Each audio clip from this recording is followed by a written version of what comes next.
there this Friday tea time. The countdown to the bank holiday weekend gets ever closer.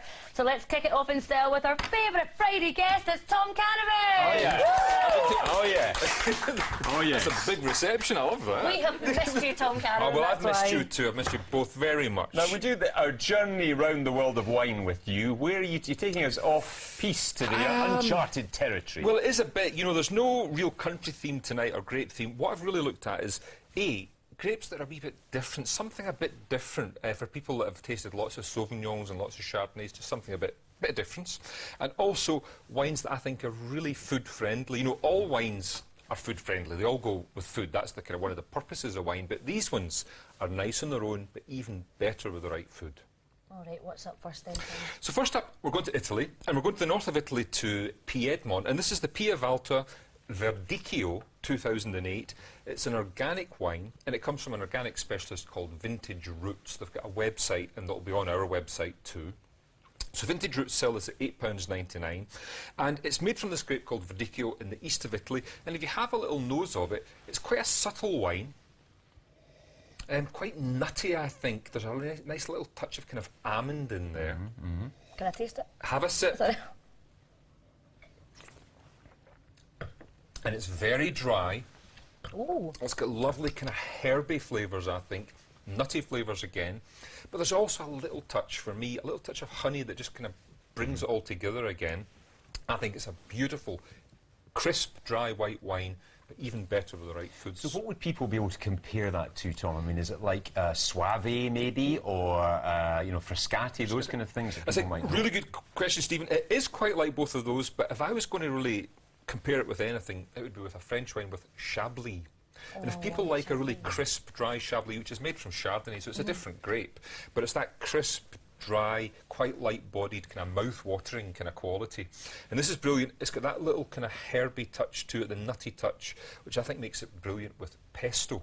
So if you're doing pasta with pesto, which has got pine nuts in it and basil and all those kind of flavours, it really matches. What do you think, Michelle? You like your whites, don't you? Your white wine drinker. You like that one? Yes. It's not lovely. It's very crisp. £8.99's not cheap, but it's organic also. It's kind of handcrafted, and I think I really love it. And most importantly for Michelle and me, we like the label too, which is always another nice label. It's a big factor for us. All right, what are we tasting next, Tom? And next, it's almost summer. So we're having our first rosé. So we keep telling ourselves anyway. Well, we've got to keep telling ourselves. Checked out like a beach earlier on. We're really going for it. But it's quite balmy in here. So this is a rosé. This is a rosé which we're having our first rosé of the summer. It's from Chile. It's the Terra Andina Rosé 2008, and it's made from the Carmenere grape. This one's in odd bins at £5.99. Now, we've had Carmenere on before. It's the forgotten grape of Bordeaux. I don't know if you remember this, that Bordeaux used to grow Carmenere, used to put it in its Bordeaux wines. Then the grape disappeared.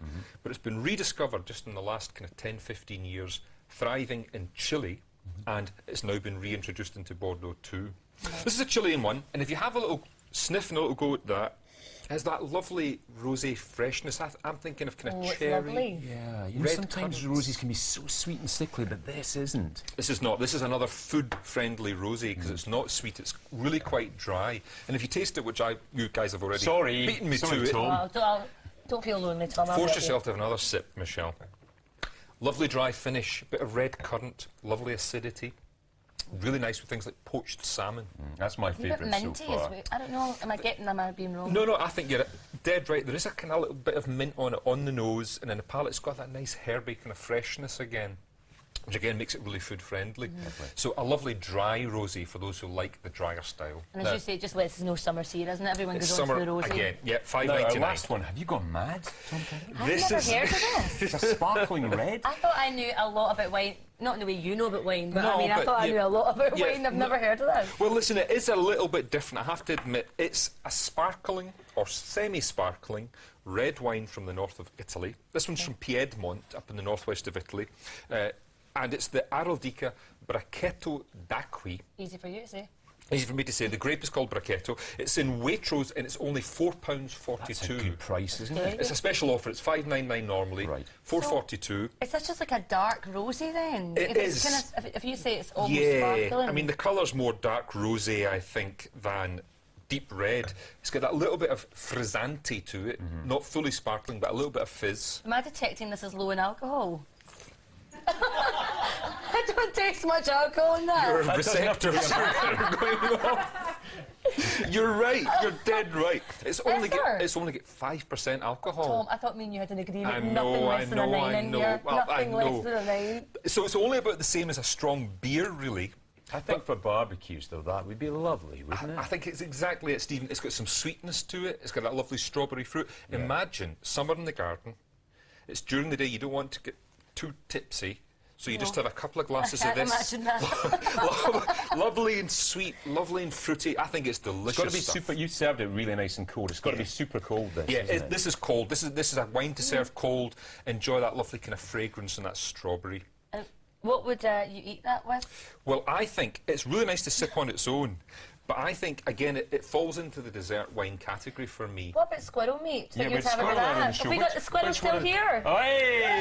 Hey! Mike's no You are party with the not squirrel. going to make me taste Come this on, Tom. blooming You've made us taste some unusual things, then. Come on, Tom. I'm only having a wee bit. Brendan Cole did it. Sorry, can't hear you at the back there. Squirrel, I'll blame Thank your you. nuts. There we go. Thank you, Squirrel. Thank you very much. Can I put that back on? Yeah, can I take it from your face that you're not mad at it, Squirrel? Thank you very much. Give a round of applause for the Squirrel. It was amazing. Which Thank you, wine, Squirrel. Tom, would go best with Squirrel if anybody's ever inclined to do it? I think with grey squirrel, I would have this rosé. That's If it a was question. red squirrel, it would be different. That's a question. You're not allowed Squirrel, to. you up for a rosy? Yeah. After the show? You need one. I think you deserve it after today. Tom, it's always a pleasure. Thank you very much indeed for joining us today, and well done, Squirrel. Yeah, well done, Tom Canavan, everyone, well done.